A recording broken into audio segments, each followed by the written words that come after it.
Naitwa Sumaya Mahmoud, ni mwanasaikolojia kutoka Mind Guardian Psychological Firm.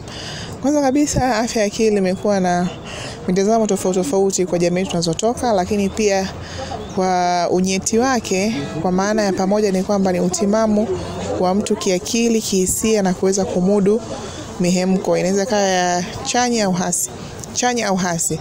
Lakini pia kuna viashiria ambavyo vinaweza vikakuambia ama mwili ukakuambia kwamba unaingia kwenye athari ya changamoto za afya ya akili, mfano kulala sana ama kukosa usingizi kabisa, kula sana ama kukosa hamu ya kula, na kujitoa katika hizi social interaction ambazo kama ulikuwa ukifanya na mijumuiko na watu na vitu kama hivyo. Lakini pia mtu anapokuwa na changamoto ya afya ya akili pia inaweza ikamwathiri mtu wa pembeni yake anaishi naye kama tu hawajaizingatia na hawajaichukulia hatua stahiki, kama vile kuona na saikolojia na wataalamu wa afya ambao kwa kawaida wako katika level tofauti kwenye hospitali yetu. Kuna social workers, kwa pia hawa wanatoa huduma hizo za psychosocial education, kusaidia jamii kutambua nini maana afya ya akili, watunze vipi afya za akili, lakini pia viashiria. Ni kujikita tu katika kuhakikisha kwamba hatuingii kwenye hiyo changamoto ya afya ya akili kwa kuzingatia vitu tofauti. Kulala kwa muda wa kutosha kwa maana masaa 8, 7 mpaka 9, lakini pia kula chakula kwa maana balanced diet, kufanya mazoezi, kujihusisha na vitu ambavyo vinaweza kupelekea katika hatari ya afya ya akili kama kunywa pombe kupitiliza kwa maana kuwa na uraibu wa pombe au matumizi ya mihadarati.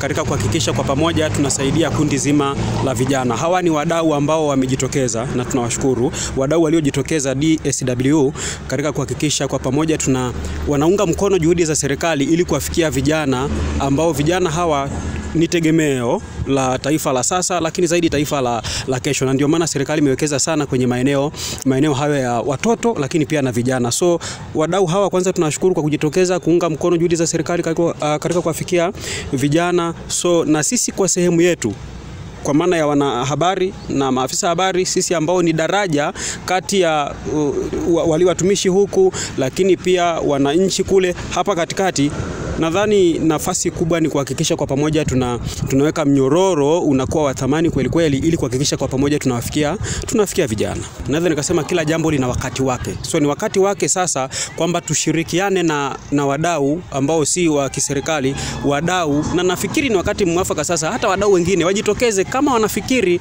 kwa namna yote ile wanaweza wakajitokeza kwa kuhakikisha kwa pamoja tunaweza tukasukuma mbele gurudumu, kwa sababu lengo la haya yote ni kuhakikisha tunafikia malengo tarajiwa. Taifa linafikia malengo tarajiwa kupitia hasa mtoto, lakini pia na kijana.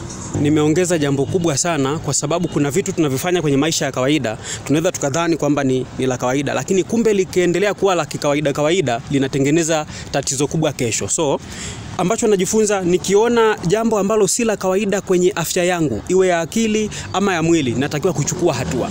Unatakiwa kuchukua hatua huko unakotusikiliza, unatakiwa kuchukua hatua ili kuhakikisha unakuwa stable, unakuwa na hali ya kiafya iliyotengamano. Hivyo viashiria nikaja kuona kwamba kuna uhusiano mkubwa kati ya kuwa na afya ya akili ambayo ni nzuri ninapokuwa natekeleza majukumu yangu ya kihabari. Lakini pia kitu kingine ambacho nimejifunza ni namna ambavyo kushirikiana na watu wengine kunaweza kukawa ni tiba ya kukutibu ama kukuepusha na changamoto ya afya ya akili.